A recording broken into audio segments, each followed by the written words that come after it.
Private membership associations are a very important subject for SST because we made a choice back in early 2016 to close our public company, which was a limited liability corporation, an LLC. We then opened a private membership association and have been operating privately now for 8 years. We are not under the jurisdiction of government agencies that are put in place to protect the public because we do not work with the public. We only work with private members. The purpose of our discussion today is to help you to have a better understanding of what a private membership association, or PMA, is. We will also address several of the most frequently asked questions about our PMA, such as how the SST PMA works, how we feel the PMA benefits SST, how it may benefit you in your dealings with us, and how becoming a local chapter may benefit you.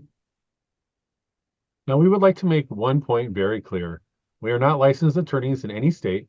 We are not considered experts in legal matters, and we are not in any way offering legal advice to anyone.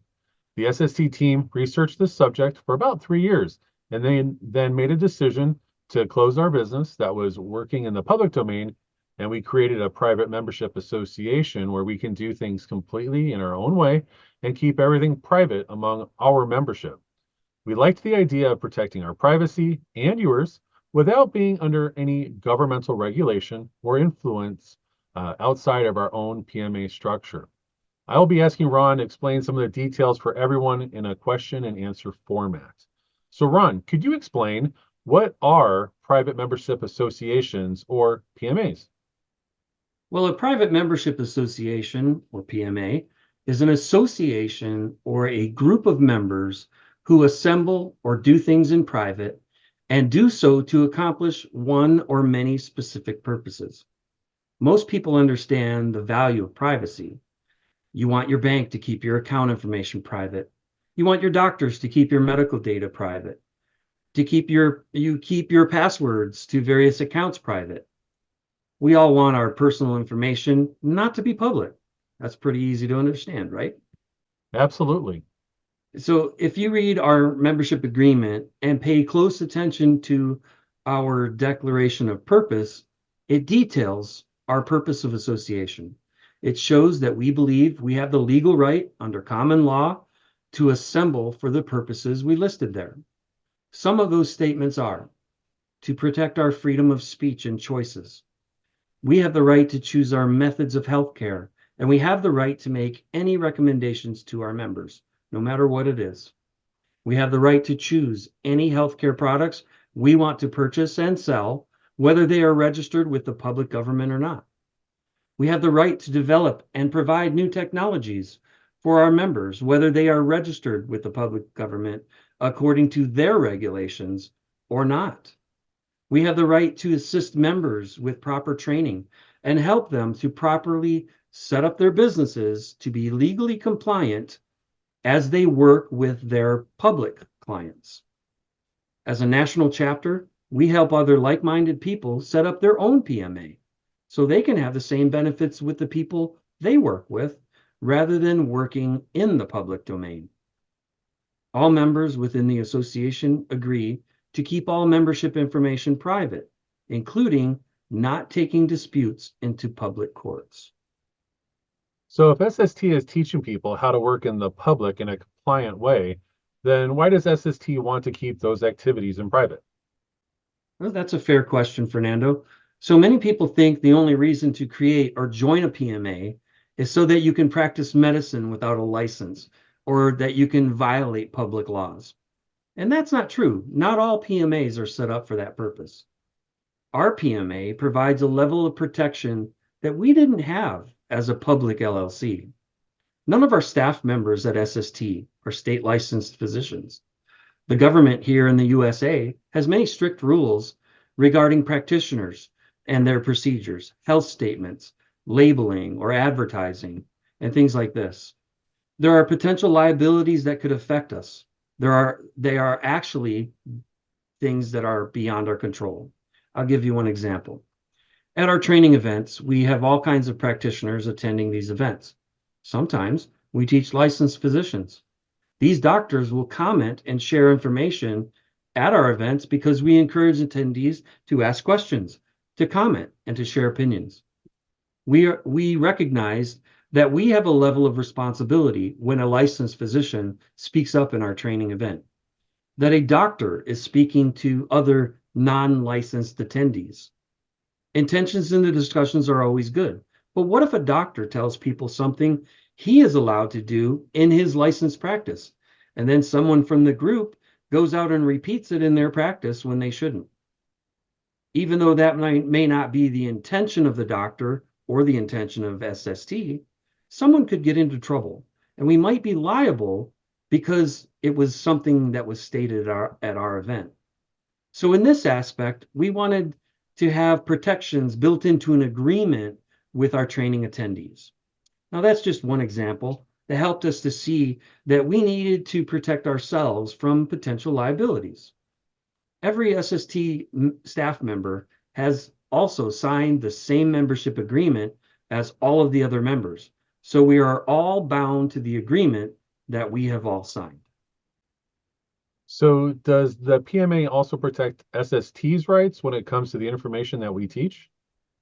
It does. For many years, we've been frustrated with the amount of times we see piracy in our industry. And by the term piracy, I mean the unethical taking of and spreading of training information. People who attend a paid training event record it and they share it with those who did not pay for it. People who purchase training books and DVDs and make copies of them and then sell them, or even just give them away to other people. That is a level of dishonesty and lack of ethics that we wanted to halt. We want our members to refrain from sharing our information with others who are not entitled to it. When we teach a unique method of how to run our stress management software for a specific stress condition in the body, we don't want members to share that information with other practitioners or trainers who are not members, or anyone who is not paid for that specific training. That is something we make very clear at every training event, and it boils down to honesty and ethics. But it's something that every member has now agreed to by way of a written contract. Well, that certainly is important to SST, but why is it important to other members? We assume that each member who contributes to the association doesn't want other members sharing what they contribute with non-members, whether that be an individual, a company, or maybe even a public government agency. All non-members are outside of the membership and are not entitled to any of our private membership information, unless the information has been intended for the public, like this particular recording. SST and all of our members want to be able to say whatever it is we want to say based on our declaration of purpose without another person or organization regulating our speech. The amendments to the US Constitution give us the freedom to do that, with certain restrictions or limitations, such as when it conflicts with another person's rights and freedoms. We believe that our speech or the things we discuss within the membership will never be in violation of any of those limitations. So how do you keep your speech private? By using the benefit of a written agreement. Our membership agreement very clearly states that we agree that we are members of a private membership association, and everything we do within our membership is to be kept private among members. In the PMA, we do have some things that we want to open up to the public, such as this informational recording. There are also some things that we have online, such as the text on our website. The public can see our website, but in order to take advantage of the products and services, they must become a member. On our YouTube channel, we have some videos that are posted for the public to see. But on the website, we have an incredible amount of information that only members can see once they log into the website, such as training, technical support, and additional product information that is not open to the public. So are all PMAs set up the same way SST is structured? Good question. The answer is no. There are many types of private associations. Some are set up as public corporations, nonprofit organizations, and various types of clubs or groups. I don't want to name names on this webinar, but some have a very high profile, while others are very small, maybe only having a handful of members. SST has decided to be an association that is set up without the benefit of using any public structure at all. We are not a corporation, we're not an LLC, a nonprofit entity, or any kind of public company. As far as the legal system is concerned, we are not a public business of any kind. We are officially registered with the Internal Revenue Service here in the United States, the IRS, and we're registered as an unincorporated private association. That is the only governmental registration we have because we need to pay our taxes. So we have an EIN number with the IRS, it's an identification number, but we do not register with a state or any other local government agency. We are also not under the jurisdiction of any public agencies that are designed to protect the public, with the exception of a few limitations. We aren't in the public. We don't sell anything or provide services to the public. We only work with private members under a private agreement. As one attorney had commented to me several times, PMAs are not bulletproof. They are not absolute. And I do agree with that statement. I've learned in my lifetime that there are very few times that you can truly use the words always and never. But this written contract is very solid, and we believe it will hold up in any court for almost any situation we might have. So, how does the federal or state government allow you to do that? Well, it comes down to the question of how you pay your taxes. There is a specific process for setting up the association properly for registering with the federal government. Once the EIN number is generated for the federal government, the IRS, we use that same identification number when we file state and local taxes. There is no other registration needed. We've done that, and we haven't had any problems at all in 8 years now. We file our taxes the same way that a public C Corp files their taxes, primarily because the IRS doesn't have a specific method designed for unincorporated business. So you pay the top percentage and the IRS accepts that method. We pay a little more tax than an LLC or an S Corp does, but that's just okay. We benefit in many ways by paying taxes.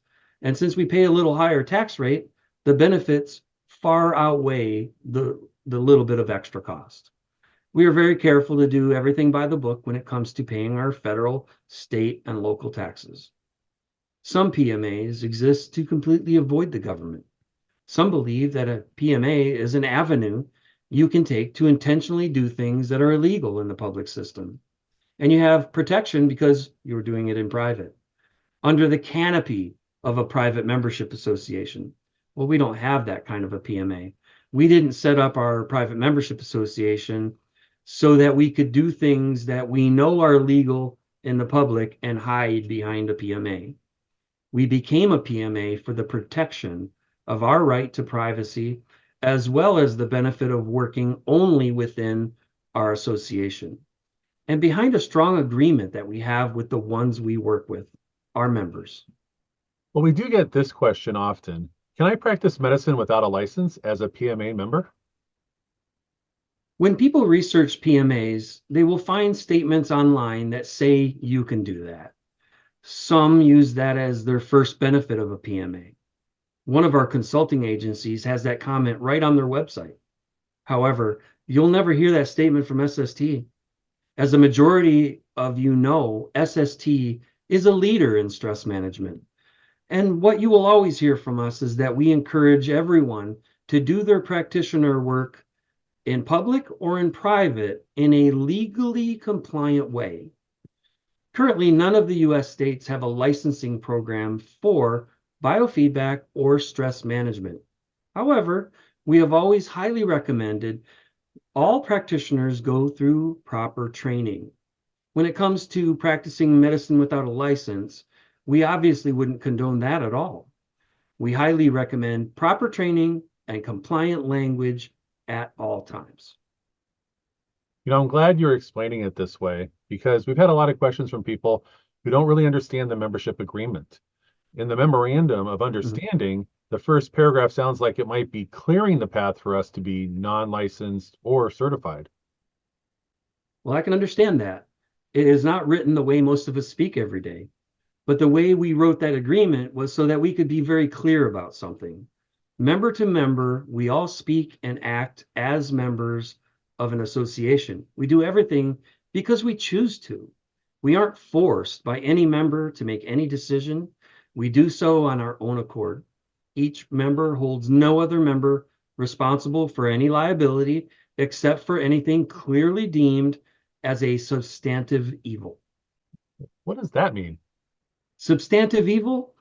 Well, I guess a proper definition for the word substantive is firm basis, important, meaningful, or considerable. But the term substantive evil is actually in the First Amendment to the Constitution. It is often termed as a clear and present danger.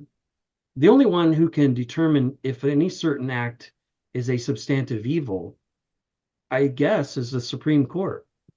We all know what evil is, and we don't expect that everyone in our membership will ever face evil in the membership. The intentions of our group are entirely positive. If we find out that an evil issue arises in the PMA, we do have a method in place to address that situation. Okay. I think that covers most people's questions about what it is and how it works. There are some questions that come up about benefits and procedures in the association. What are the benefits of the PMA? Well, let's look at a few of the main benefits. Products. If you look at our website, you'll notice our focus is on stress management, and all of our other products are supporting that work. We try to assist practitioners to have access to many kinds of supporting devices and tools for a stress management business. Many products can also be used by individuals that are not involved in stress management as a business, but they can use these items for their own use. News. We keep you up to date on industry news through email, social media, webinars, and even video recordings. Training. We provide training through webinars, videos, and training events. Technical support. We provide software and computer technical support through email, telephone, and remote internet connection. We have FAQs on our website. We have video support on YouTube and on our website. Some support is free, and our fee-based support is by the hour or with an annual support service. So, what does it cost to be a member and what does it cover? Well, our membership fee is only a one-time fee of $10. Once you become a member, you will not have to pay additional membership fees. There are no annual charges. It's a one-time fee.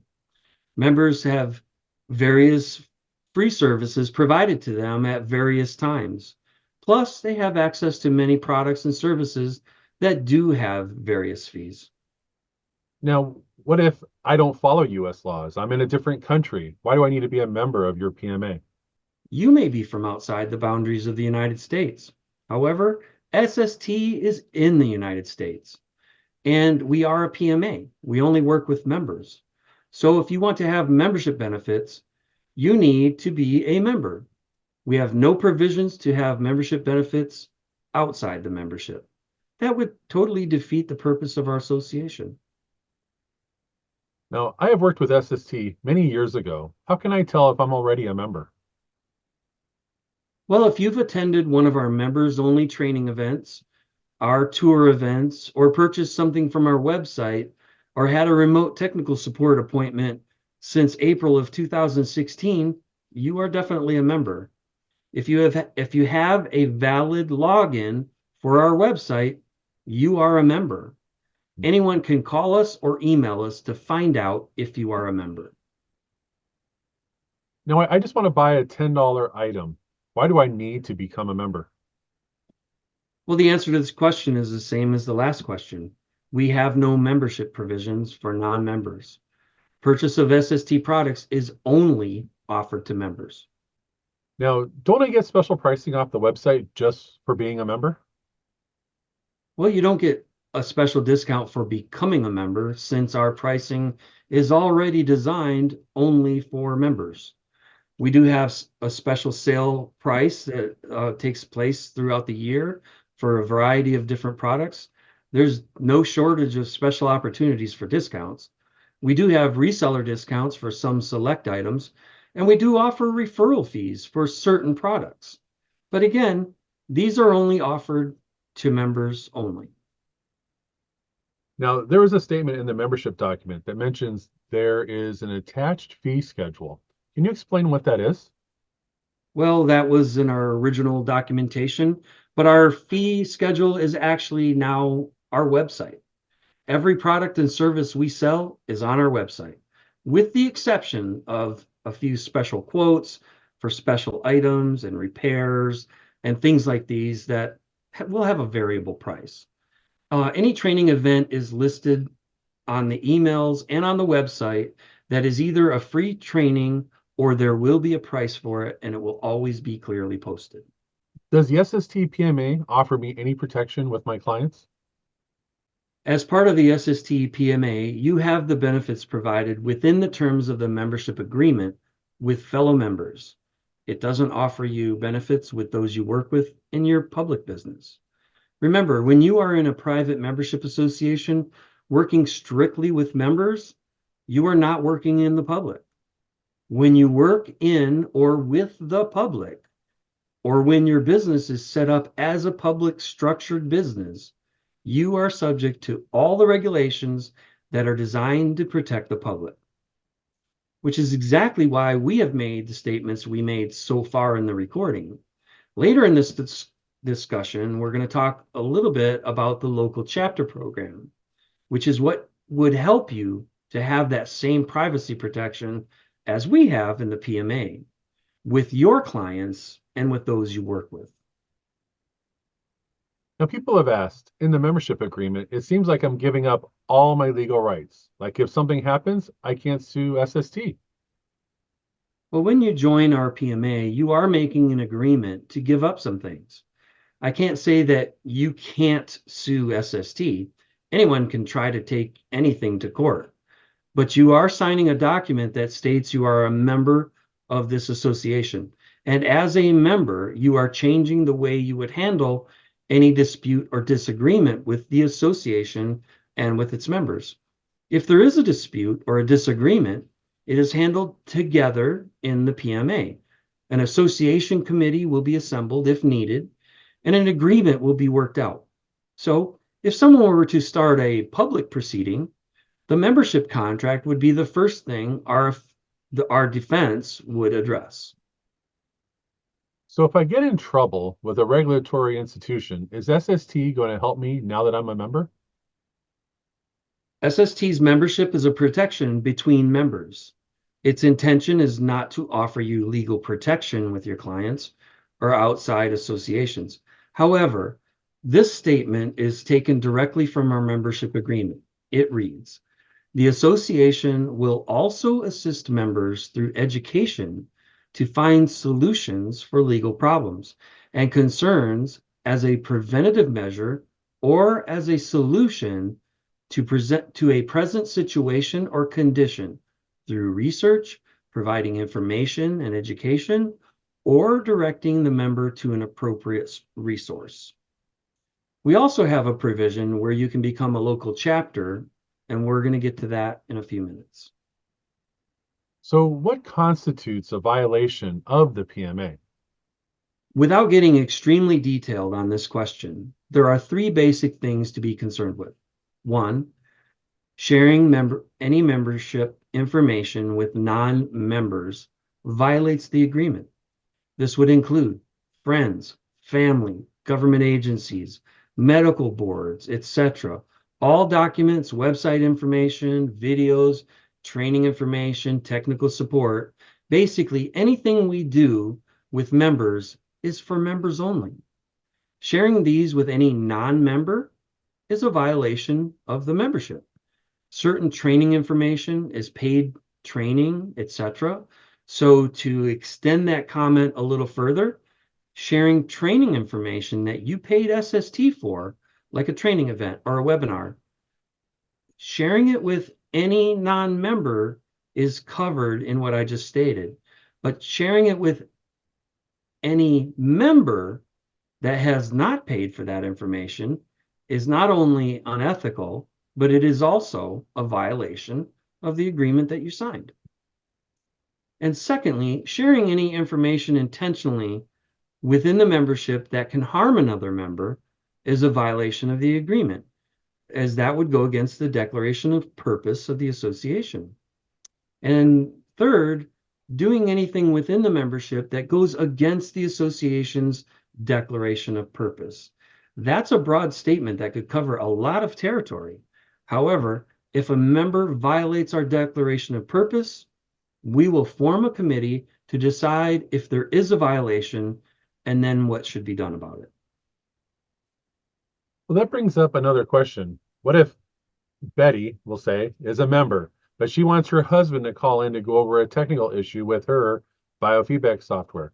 Can he get tech support on her behalf? That's a really good question, Fernando. And we actually get that question quite often. If the husband is not a member, the answer is no, he can't. We can only provide technical support to members. The other part of that is that as a member, Betty's account is protected by SST as being private. So once her husband does become a member, we can then provide support for the husband because he's a member.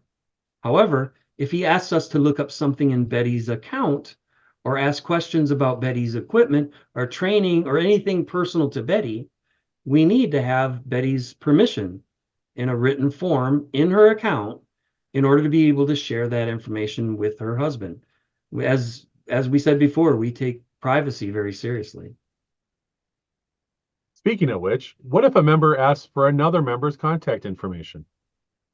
Well, there might be a few reasons why we would receive that request, and we've had a variety of different requests. However, we take that member's privacy very seriously, so we don't give out information without permission. There are a couple of options here, but for the sake of time, just ask one of our staff members to assist you to get in contact with that someone, and we can discuss the current options with you. Now, if I become a member, is my whole family considered a member? No, each individual that works with SST will need to be an individual member. Each person must agree to the terms of the membership individually. One person cannot agree to the terms of the contract for another individual.